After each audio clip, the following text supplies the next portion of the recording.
Ozer. I'm from San Francisco, and people know me for being a hip hop artist. I'm not gonna box myself in. People know me for being a musician, for a music artist. From San Francisco, the first thing that comes to my mind when I think of my hometown is I think of downtown San Francisco, like early 2000s, when the Metreon was still like really popping. You had like the PlayStation store in the Metreon, and me, like my pops would take me and my cousins to the Sony PlayStation store. We just be in there, just like playing games and stuff before we go watch a movie. It's like one of the first things I think of.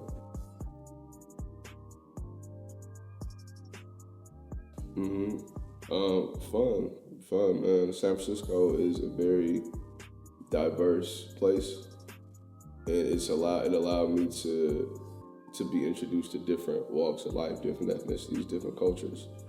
If you go to any, probably, a lot of other places in America, you're not going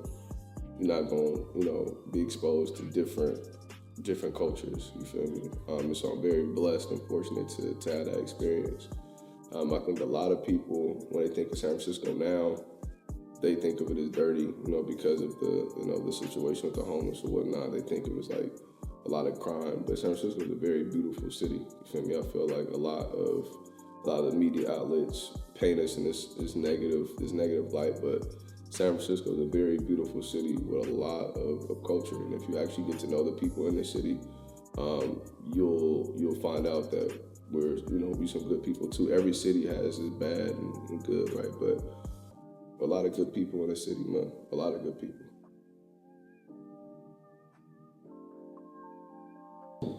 Man, what did my hometown teach me? How to move, how to talk to different people, different types of people, how to read the room.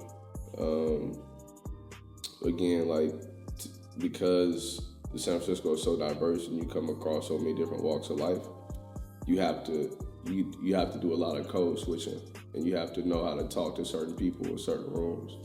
And I think that's helped me a lot within my personal life, even though that's helped me a lot outside of my city. So when I talk to somebody that's not from where I'm from and don't look like me, I could easily have a conversation with them. I could find something to talk to them about, right? But it's also taught me just to stay on my toes. I've experienced, and I've also know people that have experienced just things that, been in situations that probably could have been avoided if they just paid attention to their surroundings a little bit more. So sometimes those hard lessons are necessary. So you know how to move further in life, or once you get older.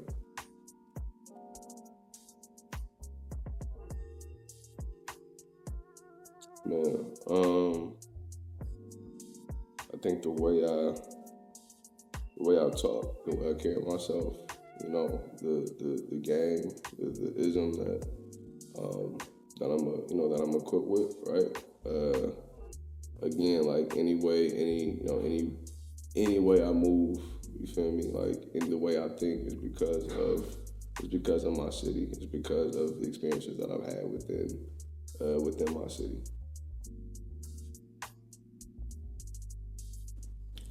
At a point, I did, before social media got really big, I definitely thought that I'd have to move to LA, New York to really blow up, That was before San Francisco became a mainstream city. Now, San Francisco is one of those cities that people tend to come to try to chase their dreams, you feel me? San Francisco has one of the biggest labels with Empire out here now, so a lot of people come out here trying to get connected to them. But yeah, I think now with social media, you can stay where you at and blow up. You feel me? You just gotta be consistent and make the connections. You can take a trip, for maybe a week or two at a time, build a own place, go back home, and have your business.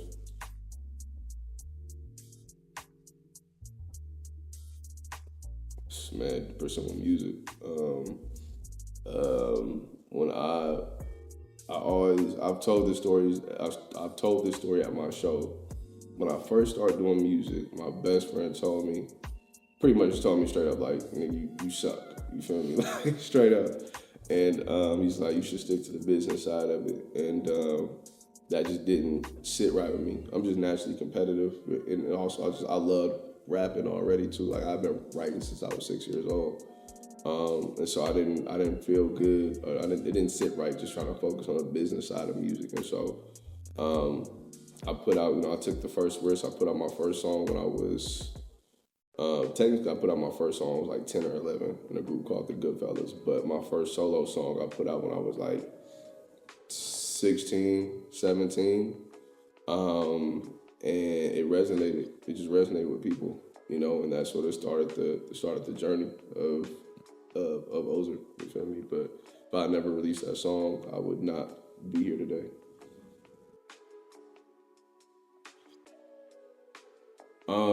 To me, I think success is, can I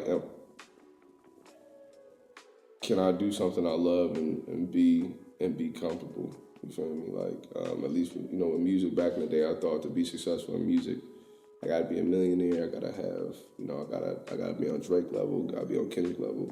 Nah, I think I think now, like, if I could make a good living off of music, you feel me? Be comfortable, get the things I want, take care of myself and my family. Like, I'm straight. That's success to me. You feel me? Like, it's true. More money, more problems. Like, that's true. You feel me? The bigger you get, the more people know your business. The more people know your business, the more the more potential for issues to come up. You feel me? So, yeah, like, I think success for me now is just, can I be comfortable and provide for myself and my family, do what I love, travel, and come back home and be content with what I'm doing.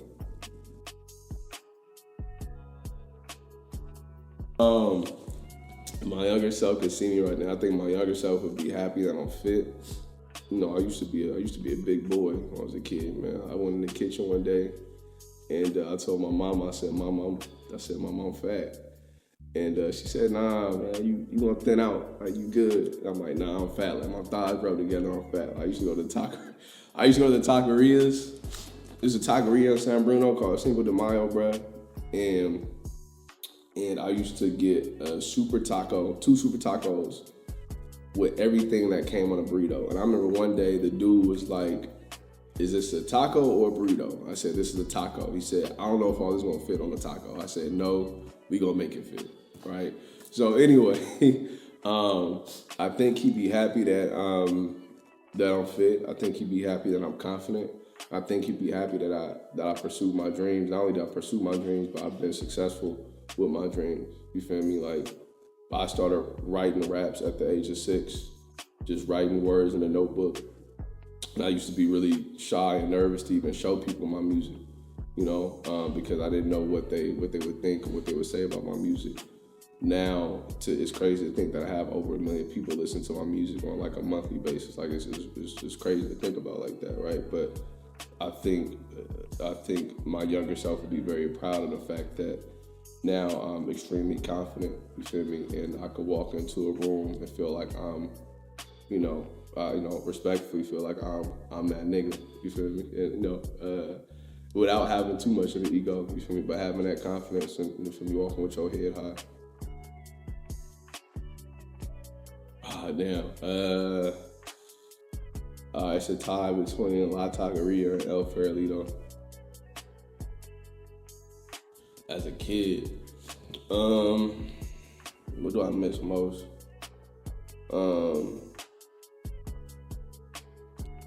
Damn. I miss how cheap it used to be in the city, man. Like, it used to be mad cheap, you feel me? Like, you go to the corner store, get a bag of chips for like 50 cents, 99 cents, something like that. But also just like being able to play outside just with all the other kids and stuff, just running around. You don't really see that too much nowadays. Like, all the kids on their iPads and phones and stuff like that. Like, I used to miss doing that type of stuff, I hope this generation gets to experience that the way that I did.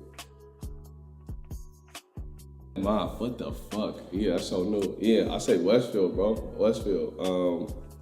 back in the day, like me and the homies used to just go there to the mall, go to the food court, and just eat and just chill. We used to go to Buckhorn and get the bacon cheddar buck with the with the Chipotle ranch, or if you was on a budget, go to Panda Express or something across the street, or we go to Blondie's up the street.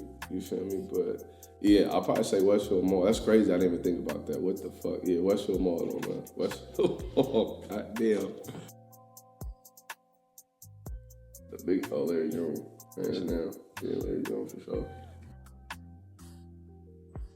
I'm a leader. Early mornings.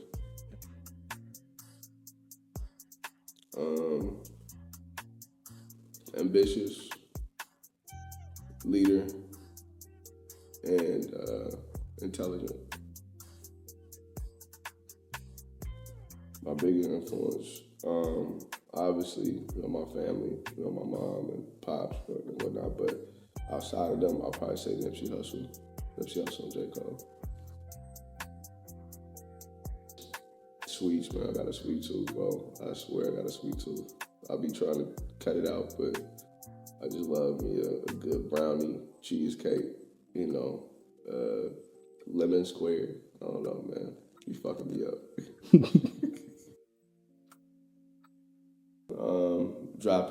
We working on an album right now. It's a really important album to me personally. So we plan on dropping that this year, planning a tour for this year too. And then also we got some new content rolling out too, like some really dope content ideas that I want to present to the fans. Right, so a lot of good stuff to look forward to, and then more merch too, maybe more consistent music. Thank you for watching. I'm Ozer, and I'm Humn.